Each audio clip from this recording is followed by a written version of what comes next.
आज तक रेडियो सुनता है सारा जहां। ज्ञान ध्यान।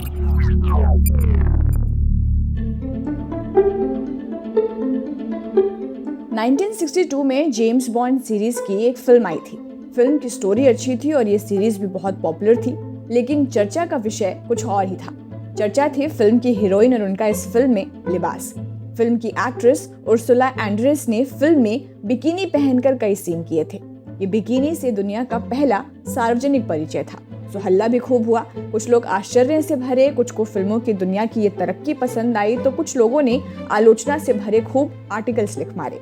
एंड्रेस को आलोचना से कोई फर्क नहीं पड़ा। चंद दिनों में ही उन्होंने दूसरा फोटो शूट कर दिया और फिर मैगजीन्स में, न्यूज़पेपर्स में इतनी बात हो गई कि ये नॉर्मल ही हो गया। फिल्मों ने इसे अपना लिया। ये बिकिनी का परिधान के रूप में दुनिया का पहला इंट्रोडक्शन था। इस इंट्रोडक्शन का जिक्र इसलिए कि आज के ज्ञान ध्यान पर इसी पर बात करेंगे। भारत में आज भी कंट्रोवर्सीज का केंद्र इस परिधान बिकिनी पर है। उसके इतिहास पर और उससे जुड़े कुछ इंटरेस्टिंग फैक्ट्स पर आज बात करेंगे।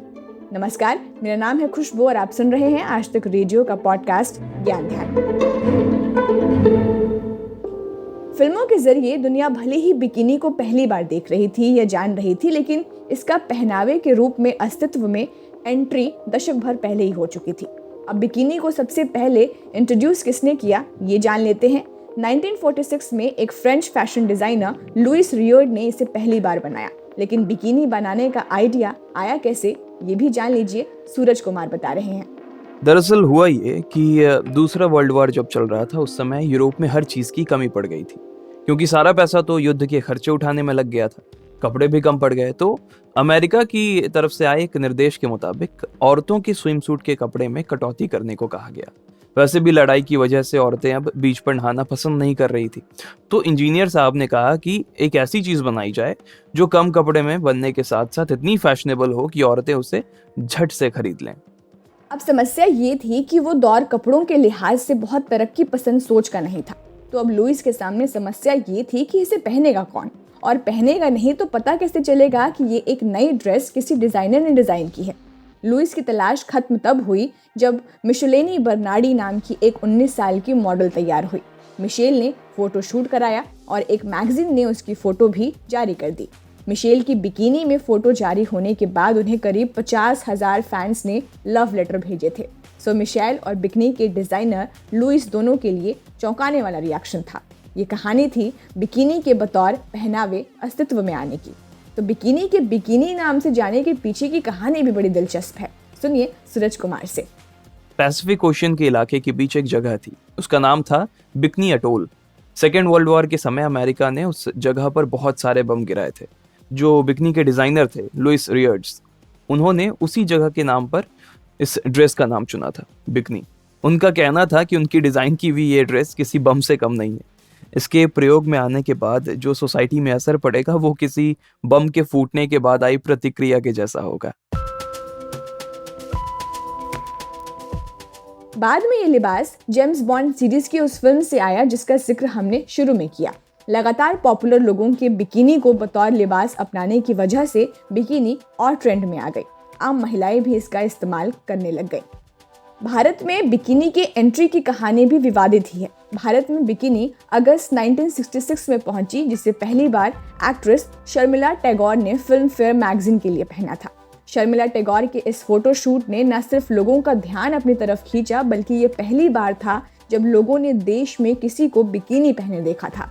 बस इसके बाद नैतिकता और भारतीय महिलाओं की छवि को लेकर पूरे देश में बहस छिड़ गई, जिसका नतीजा कुछ नहीं निकल सका। समय के साथ बॉलीवुड ने इसके और प्रयोग किए और बॉलीवुड का ये इस्तेमाल किस हद तक ट्रेंड में है ये हम सबको पता है।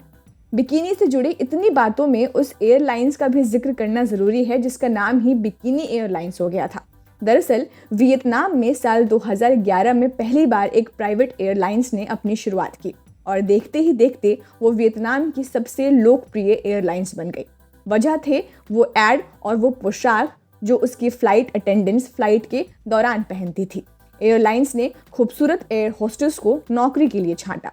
जब इसकी फ्लाइट शुरू हुई तो वियतनाम की घरेलू एयरलाइंस थी, लेकिन फ्लाइट के दौरान इसकी एयर होस्टेस बिकिनी में नजर आने लगी। हालांकि इस प्राइवेट एयरलाइंस का नाम वियत जेट एयरलाइंस था, लेकिन मीडिया और लोगों के बीच ये बिकिनी एयरलाइंस के तौर पर जानी जाने लगी। यहाँ तक कि जब इसने इस साल दिसंबर में अपनी उड़ानों की घोषणा की है तो भारतीय मीडिया भी इसकी खबरें बिकिनी एयरलाइंस के नाम से ही दे रहा है। ये एयरलाइंस सिर्फ एशिया में नहीं बल्कि बिकिनी एयरलाइंस के तौर पर दुनिया भर में चर्चित है। तो ये थी भारतीय नज़रिए से सबसे कंट्रोवर्शियल ड्रेस माने जाने वाली बिकिनी के इतिहास से जुड़ी कुछ जानकारियाँ और उससे जुड़े रोचक फैक्ट्स जो हम आज के ज्ञान ध्यान में आपके लिए लेकर आए थे। कोई और विषय हो जिस पर आप ज्ञान ध्यान चाहते हो तो हमें ज़रूर बताइए। मेल एड्रेस है radio@aajtak.com। मेल करने में अगर आलस हो रहा हो तो व्हाट्सएप करिए 9953332303 पर। आज के ज्ञान ध्यान के लिए ज़रूरी रिसर्च की थी हमारे साथी रोहित ने। मैं हूँ खुशबू। अब दीजिए इजाज़त, सुनते रहिए आज तक रेडियो। नमस्कार। मेरे पास ना काम बहुत है और आंखें मेरी हमेशा ऑक्यूपाइड रहती हैं। ऑफिस में स्क्रीन देखो, ड्राइव करते हुए सड़क देखो, फिर घर आकर खाना बनाओ, पर कान मेरे फ्री रहते हैं। इन कान से भी मैं बहुत काम करती हूँ। मास्क टिकाती हूँ, चश्मा लगाती हूँ और सुनती हूँ आज तक रेडियो, क्योंकि पॉडकास्ट की बात ही अलग है। आप भी सुनकर देखो आज तक रेडियो, सुनता है सारा जहां।